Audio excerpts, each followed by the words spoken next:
इस बजट में विशेष बढ़ोतरी का ना होना सरकार की मंशा को स्पष्ट करती है कि युवाओं के रोजगार को लेकर, युवाओं के बेरोजगारी भत्ता को लेकर सरकार विशेष कुछ सोच नहीं रही।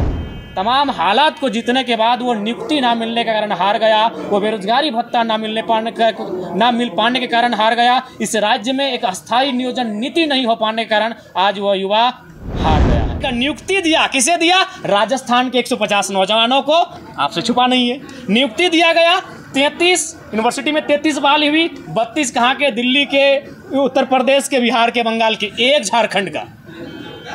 झारखंड शहीदों की शहादत से बना है और एक झारखंडी को और 32 इन्होंने गैर झारखंडी को बांट दिया। ये नियुक्ति है। इसीलिए मैंने कहा इस राज्य का युवा हार चुका है। इस राज्य के जितने संवेदनशील मुद्दे हैं, चाहे वो पारा शिक्षकों का मामला हो, स्थानीय नीति का मामला हो या नियोजन नीति का मामला हो, जितने संवेदनशील मामले हैं, सरकार का रवैया, सरकार का उत्तर होता है प्रक्रियाधीन, जो कि उचित नहीं है। आपकी बातें रखी, क्या कुछ सदन में बात? देखिए, मैंने वही पहले युवाओं के लिए उसी कविता से शुरू करते हैं। ये मृणाल जी की कविता है कि कॉलेज के दिन याद करूं तो लगता था कि थे सुल्तान, चौक चौराहे राजपाट थे और दरबार था चाय दुकान, हल कश्मीर का मुद्दा करते मुंह में दबा लेते जब पान, मन में लोहा तन इस्पाती चलते थे हम सीना तान, धीरे धीरे गल गया लोहा तेवर का तलवार गया, एक नौकरी, हाँ एक नौकरी के चक्कर में देखो सिकंदर हार गया, एक नौकरी के चक्कर में देखो सिकंदर हार गया। तो इस कविता के माध्यम से मैं ये कहना चाहता हूँ, एक नौकरी किसी राज्य की नींव, किसी देश की नींव, वहाँ की युवा शक्ति पर जो राज्य की रीढ़ होती हैं उन पर निर्भर करती हैं। लेकिन आज इस बजट में मैयाओं को मिला, बहनों को मिला, लेकिन युवाओं को कुछ नहीं मिला। उसका तर्क मैंने आपको कल ही दिया, स्थापना मद।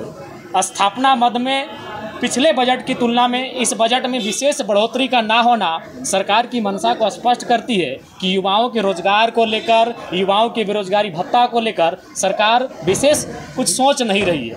आपको याद होगा 2020-21 में माननीय मुख्यमंत्री एक योजना लेकर आए थे, ग्रेजुएट पास आउट को 5,000 रुपये और मास्टर पास आउट को 7,000 रुपये बेरोजगारी भत्ता का। लेकिन आज पूछा जाए सरकार से, उस भत्ते की अगर एक फुटी कोड़ी भी किसी युवा को दी गई है तो बताया जाए। तो इसलिए मैंने कहा आज इस बजट से इस राज्य का युवा ठगा हुआ महसूस कर रहा है।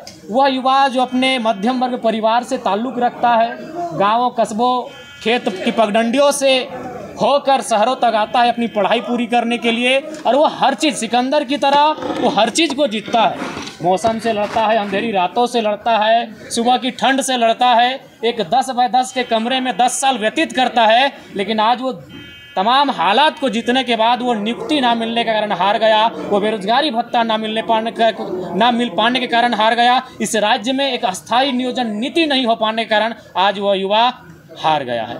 इसलिए इस बजट में युवाओं के लिए बिल्कुल कुछ नहीं है। अब तमाम 40-42 पन्नों में बजट प्रस्तुत किया गया है, कहीं ना कहीं युवा ठगे हुए महसूस किए। उसके बाद अगर इस बजट में कृषि की बात आती है, निसंदेह कृषि के लिए एक बेहतरीन सार्थक पहल रहा है। और मैंने आपको कल ही कहा कि नहीं, कृषि की दृष्टिकोण से बजट इतिहासकारी है। लेकिन सवाल ये होता है कि अगर आप बात करें, मैंने आज सुझाव भी प्रस्तुत किया है सदन को कि कम से कम आप एक ब्लॉक को उदाहरण के रूप में लाइए। जैसे हम लोग सांसद कोई गांव को गोद लेता है, विधायक कोई गांव को गोद लेता है, तो आप कम से कम एक ब्लॉक, जैसे मैंने उदाहरण दिया कोणार्क डैम और विशुनगढ़ ब्लॉक, आप 4-5 गांव को उदाहरण के रूप में लाइए, वहाँ इरिगेशन की व्यवस्था करिए और कृषि को डेवलपमेंट करने का काम कीजिए, तभी उस बजट की सार्थकता होगी। नहीं तो फिर बजट तो इन कागजों में, इन किताबों में, पढ़ने में, सुनने में बहुत बेहतरीन लगते हैं। मैंने ये भी कहा कि माननीय वित्त मंत्री महोदय ने बजट को पारित करके विधायी का कर्तव्य का तो निर्वहन कर दिया है, लेकिन जब तक उस बजट का पाई खर्च नहीं होगा, अंतिम पैसा खर्च नहीं होगा, तब तक उस बजट की सार्थकता नहीं होगी। उसके लिए कार्यपालिका का सक्षम होना, कार्यपालिका का कहीं ना कहीं क्रियान्वयन की स्थिति में होना बहुत आवश्यक है। और इस राज्य की कार्यपालिका का क्या दोष है, ये आपसे छुपा नहीं है, क्योंकि भरे सदन में बोकारो से सदस्य चुनी गई श्वेता सिंह ने अपनी दुखड़ा को सुनाया कि उनके साथ क्या घटना घटी बोकारो के डिप्टी कलेक्टर के माध्यम से। तो जब तक कार्यपालिका, मैं बार बार कह रहा हूँ, विधायिका का रोल अदा हो चुका है। माननीय वित्त मंत्री महोदय ने सदन में अपने बजट को पारित कर दिया है, लेकिन जब तक कार्यपालिका अंतिम पायदान तक लेकर नहीं जाएगी इस बजट की राशि को, इस राज्य की उन्नति के बारे में हम नहीं सोच सकते। चूँकि ये हवा हुई बात नहीं है कि हम लोग सरकार को कोसने के लिए कुछ कह रहे हैं। आप पिछले 25 साल का बजट को उठाएं और एक एक करके पढ़ें कि बजट क्या था, अनुपूरक बजट 3 बार आया, और कुल बजट कितना होता है, और उस कुल बजट में खर्च कितना होता है। अगर पिछले बजट की बात करें तो 33,000 करोड़ रुपए खर्च नहीं किए गए हैं, एक बहुत बड़ी राशि होती है। इस बार चूंकि क्लियर नहीं हो पाया है कि खर्च कितना हुआ है, लेकिन अनुमान है 65% मात्र खर्च कर पाए हैं, यानी 35% खर्च हुआ ही नहीं है। तो इसलिए बजट की सार्थकता है जब पाई एक एक रुपये आप उसे खर्च कर पाते हैं। धन्यवाद। सिकंदर हार गया, बिल्कुल सिकंदर हार गया। रही है कि युवाओं के लिए सरकार काम कर रही है। देखिए, युवाओं के आपको जानना है तो उसके लिए आपको स्थापना मद को जांच कीजिए। स्थापना मद, हाँ बिल्कुल आपने सही कहा। नियुक्ति दिया, किसे दिया? राजस्थान के 150 नौजवानों को, आपसे छुपा नहीं है। नियुक्ति दिया गया, 33 यूनिवर्सिटी में 33 बहाली हुई, 32 कहाँ के? दिल्ली के, उत्तर प्रदेश के, बिहार के, बंगाल के, एक झारखंड का। झारखंड शहीदों की शहादत से बना है और एक झारखंडी को और 32 इन्होंने गैर झारखंडी को बांट दिया। ये नियुक्ति है। इसीलिए मैंने कहा इस राज्य का युवा हार चुका है। लेकिन अधिकारियों बनी है कि कोयला रोक दिया जाएगा। देखिए, ये भावनात्मक विषय है। चूंकि जानते हैं गिरिडीह का जो क्षेत्र है, गिरिडीह अगर आज सबसे ज़्यादा गांव कहीं है तो गिरिडीह में है, आपकी जानकारी होनी चाहिए। और गांव में आज भी लोग भावनात्मक बहुत ज़्यादा हैं, वो तार्किक नहीं हो पाए हैं। तो गिरिडीह भावनाओं का जगह है। इन्होंने जानते हैं कि गांव के लोग तार्किक रूप से सोचते नहीं है, इन्होंने लंबा भाषण दे दिया। अरे जब मैंने एक विधायक होकर समर्थन किया था, चलिए गाड़ी रोकते हैं, तब तो फटर फटर करने लगे शिक्षा मंत्री।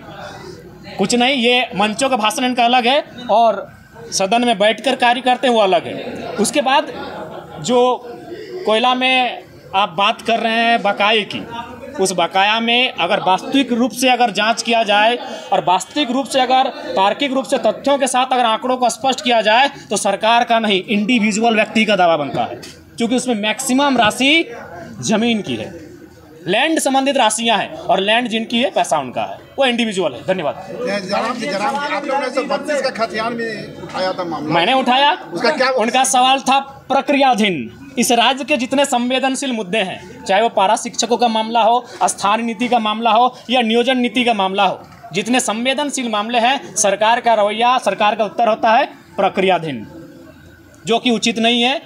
चूँकि सरकार का महाधिवक्ता होता है, उन्हें चाहिए कि जो संवेदनशील मामले हैं उन पर त्वरित कार्रवाई हो और कम समय में एक स्पष्ट निर्णय पर सरकार पहुंचे। विधायक जी, नियुक्ति से एक और सवाल है कि 49 अधिकारियों को ITI के लिए नियुक्ति पत्र मिला और इसी राजधानी में HEC भी है।